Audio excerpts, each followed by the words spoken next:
Giyohvandlik vositalari hamda psixotrop va kuchli ta'sir qiluvchi moddalarning noqonuniy aylanmasiga qarshi kurashish barcha davlatlar uchun birdek jiddiy muammo hisoblanadi. Ushbu illat chegara bilmasligi va makon tanlamasligi ham barchamizga kundek ravshan. Unga qarshi nafaqat huquq-tartibot idoralari, balki hamma birgalikda kurashmoq lozim. Ana shundagina vatanning kelajagi bo'lgan yoshlarimizni ushbu xavfdan munosib himoya qila olamiz.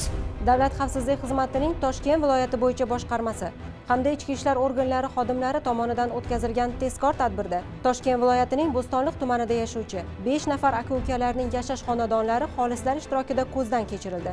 Natijada ular tomonidan yashirib qo'yilgan jami 9 kilogramm 14 gramm marixuana, 1 dona kannabis, 1 dona pnevmatik va ov quroliga tegishli 21 dona patron, 19 dona gilza, 1 dona rezina tayoqchasi, 2 dona sovuq qurol ashyoviy dalillar sifatida olib qo'yildi.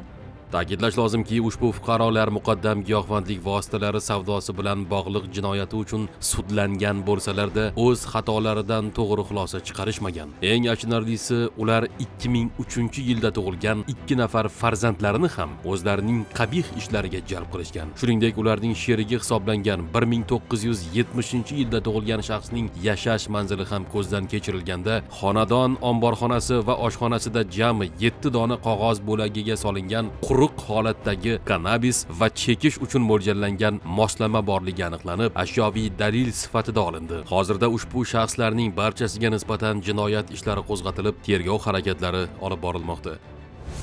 Xizmatning Toshkent shahar bo'yicha boshqarmasi xodimlari tomonidan bojxona qo'mitasi bilan hamkorlikda o'tkazilgan tezkor tadbirda esa Tojikiston Respublikasidan kontrabanda yo'li bilan olib kelingan giyohvandlik vositasining aylanmasiga chek qo'yildi. Jumladan, Yunusobod tumanida yashovchi 1983-yilda tug'ilgan shaxs boshqaruvida bo'lgan Cobalt rusumli avtotransport vositasi xolislar ishtirokida ko'zdan kechirilganda, uning salon qismida sof og'irligi 967 gramm bo'lgan gashish moddasi borligi aniqlanib, protsessual tartibda rasmiylashtirib olindi.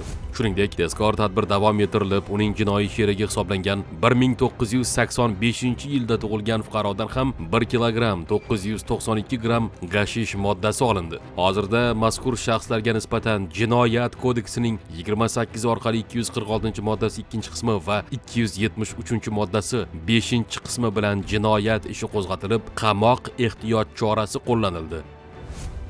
Davlat xavfsizlik xizmatining chegara qo'shinlari hamda Farg'ona viloyati bo'yicha boshqarmasi tomonidan ichki ishlar hamda bojxona idoralari bilan hamkorlikda o'tkazilgan tezkor tadbirda Farg'ona tumanidagi xonadonlardan biri xolislar ishtirokida ko'zdan kechirildi. Natijada unda 1956-yilda tug'ilgan shaxsga tegishli 6880 dona Zardix kuchli ta'sir qiluvchi dori vositalari borligi aniqlanib, ashyoviy dalil sifatida olindi. Ma'lum bo'lishicha, ushbu dori vositalari Qirg'iz Respublikasidan aylanma yo'llar orqali olib o'tilgan bo'lib, jami qiymati 412 million so'mni tashkil etadi va kelgusida Toshkent shahrida sotilishi rejalashtirilgan. Hozirda mazkur shaxsga nisbatan jinoyat ishi qo'zg'atilib, tergov harakatlari olib borilmoqda. Hurmatli fuqarolar, giyohvandlik vositalari savdosi bilan shug'ullanish so'zsiz jinoiy javobgarlikka sabab bo'ladi. Agarda o'z kelajagingizni barbod qilishni, hayotingizni ma'lum bir qismini panjara ortida o'tkazishni xohlamasangiz, ushbu xavfdan ogoh bo'ling. Zero uyda sizni qadrli bo'lgan ota-onangiz, aziz farzandlaringiz kutayotganligini unutmang.